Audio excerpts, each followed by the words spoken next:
What's up, boys? Right, today I'm going to break down how I eat 200 grams of protein every single day without fail. Now listen, I'm going to caveat this straight away.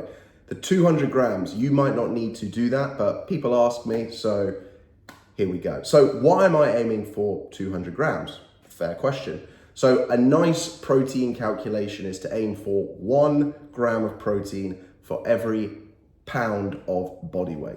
I am about 90 kilos, which is 198 pounds. So I just round it up and aim for 200 pounds. Now, some people will say that, yeah, but you should only be having 1 gram per pound of lean mass. Well, listen, I don't know, and no one knows, to be honest, their exact lean mass. So I would rather just round up and cut my carbs and my fats down a little bit more and have more protein. And there's so many benefits to protein. I'm not going to go into them in this video. There are loads of other videos around this. I think I've done another video about protein and its benefits. So I'm not going to come in that. I'm going to assume that you love protein, you want to get more of it, you're sold on it. I don't need to sell you on protein. You just want to understand about how you get more of it. So that's what we're going to dig into. So first and foremost, the super simple, easy one that is probably you've heard before, but I guarantee if you're struggling to get it in, this is the one that's going to move the needle the most for you, is making sure that you're getting protein in at every single meal. And I know you're like, oh, I've heard that before, but I still don't. Okay, if you've heard this before and you're still not able to get the protein in, that's why. Because you're not getting protein in at every single meal. So first of all, we need to break down how many meals you're having. So what I will do is I will eat, or I suppose consume is probably a better word. I will consume protein, or let's just say have, 5 to 6 times a day. And when you break it down that way, it's only 30 to 40 grams of protein per serving, right? So I've just done 200 divided by 5 or 200 divided by 6, okay?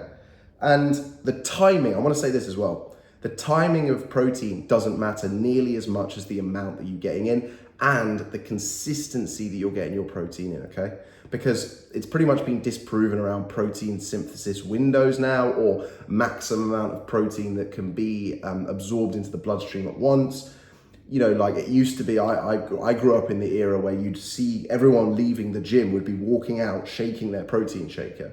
And there's no harm in doing that, but now the science has evolved and we've seen that, you know, as long as you're getting protein in within 6 hours, there's absolutely no detrimental effect. Now, would I recommend that you wait 6 hours? Well, no, you're gonna really struggle to hit 200 grams of protein every single day if you're waiting 6 hours to get your protein in. But at the same time, you don't need to be as worried about the timing you get your protein in, or even if you need to spread it out.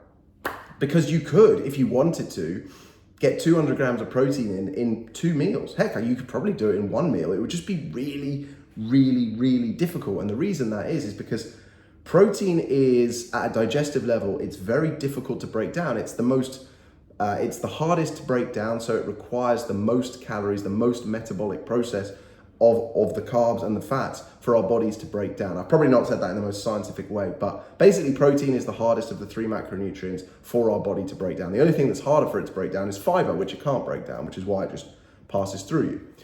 It requires more calories than carbs and fat to break down protein. The benefit of that is that the net calories that you absorb from eating protein are lower than carbs and fat, and it makes it easier to stay within your calorie limit. And this is why people talk about protein being satiating and how it fills you up. I mean, the real world example of this is try and eat like 4 chicken breasts back to back. It's very difficult. Because your body, your stomach is working so hard to like break it down, like to get all the acid in to break that protein down. It's very difficult. So you can't do it. Whereas if you wanted to consume the same number of calories in carbs, you could do it like that, right? It's very easy because it's easy for your carbs to be broken down and absorbed into the bloodstream as glucose, which is basically your body's fuel, okay?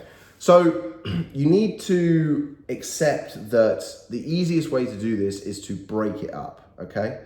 And the best way to do that is to have protein 5 to 6 times per day.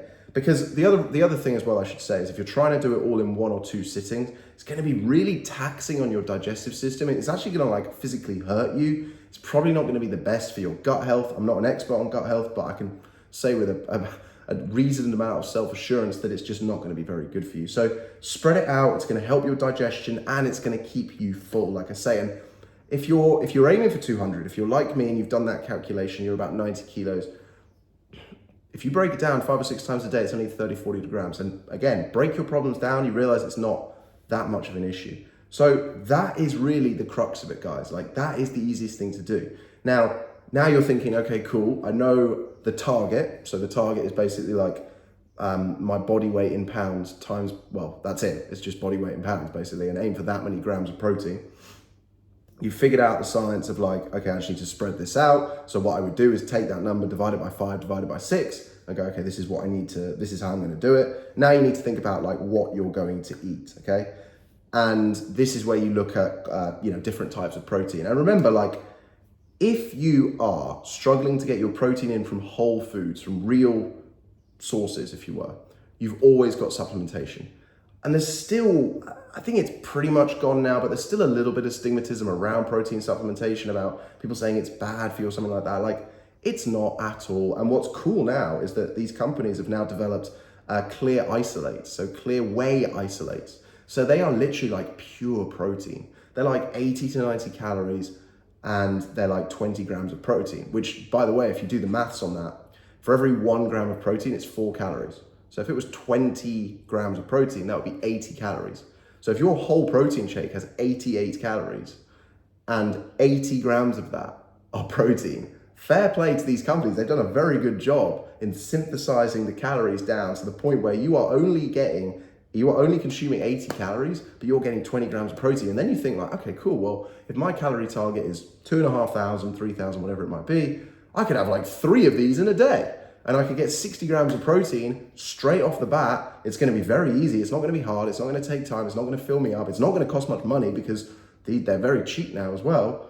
Happy days.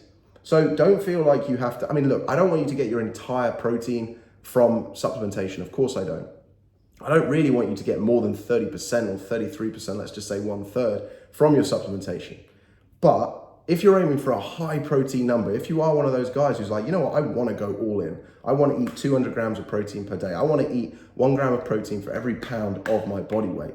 Then you are probably going to need to supplement, okay?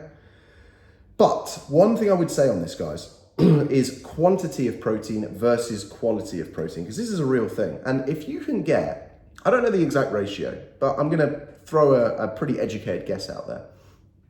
I would probably argue that if you can get, let's say I'm aiming for 200. If I could get 120 grams of super high quality protein with the best amino acid profile and leucine threshold, then that's probably just as good as me eating 200 grams. Because like me eating 200 grams is not going to be all the best quality protein. So basically a lot of the things I will do will be around protein snacking. So I will have a protein bar every day. I will also have like a protein mousse, like a yogurt every day. And I'll have a protein shake as well, right? So there's 3 things there, which I arguably, particularly the bar and the mousse, they're not whey protein, so they're not going to be the highest quality. They're probably going to be soy protein, which is still protein, but it's just not as good as whey. And so the quality isn't quite there, okay? Whereas if let's say I was rich, okay, and I had access to the best sources, elk or like Wagyu beef, okay? If I was eating Wagyu beef and elk every single day, I could probably just eat 120 grams of that and get the exact same effect. But it's obviously more money, more problems, right? So I don't have access to a Wagyu farm or whatever Rogan's always on about with his elk and stuff like that. I'm not going to go out with a crossbow and kill an elk. I'm not even sure that's legal. I don't know. I have no idea. Fair play to the guy. I don't even know how to shoot a crossbow. Does he even shoot crossbows? I don't even know. I'm so far below this. I don't know where you buy elk. I'd love to try elk. I've never even tried it. But the point is quantity versus quality, right? So I would argue that as a rough equation, if you get 60% of the quantity, but it's super high quality, it's probably going to be just as good, because the chances are, if you're aiming for a very high quantity protein diet, 180, 200 grams, whatever it might be, you're going to have to make compromises, whether you realize you are making compromises or not, on the quality of those proteins. And the easy thing to do, by the way, is that let's say you are getting like 50 to 60 grams of your protein every single day from supplementation, is just take 5 seconds to read the ingredients of those supplements. And you'll probably find, particularly if it's bars or mousses or, what what else does it, like cookies or anything like that, you'll probably find that the protein source, what makes it taste good is that it's not whey protein. I'm not going to call out any companies because I don't want any legal lawsuits, but just trust me, go and look, you'll see for yourself.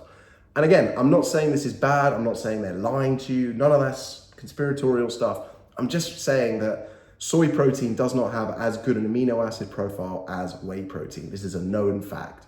So as a result of it, the quality of it is being compromised. So you just have to eat a little bit more of it. But guys, listen to me when I say this. Eating 200 grams of protein a day sounds like a daunting task if you look at it that way. If you break the problem down and go, well, that's just 30 to 40 grams 5 to 6 times a day, and I can do it through supplementation, through protein snacking, then actually it's not that daunting. And also you have to remember, like, eating 200 grams of protein a day is a habit.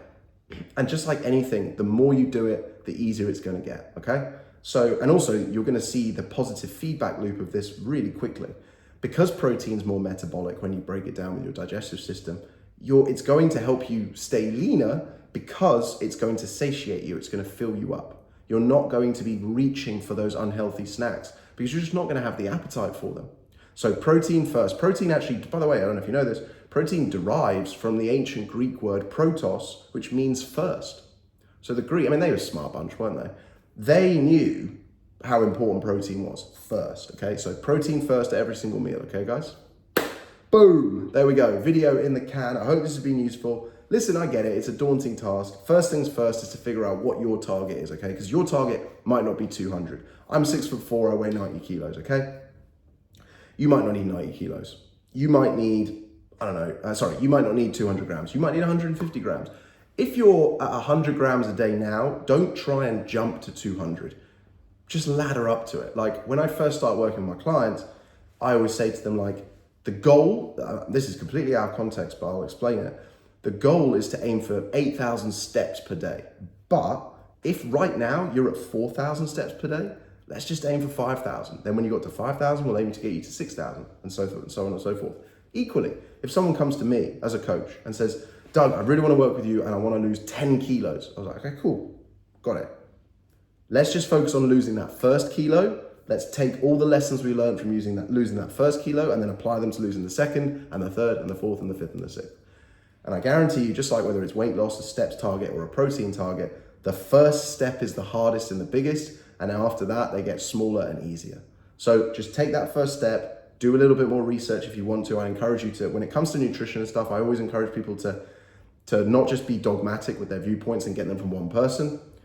Go and Google a few other things, try and find some stuff. But if you need to come back to this video, it's here if you like. Boom! I'll leave you to it, guys. Have a fantastic day. I'll see you soon.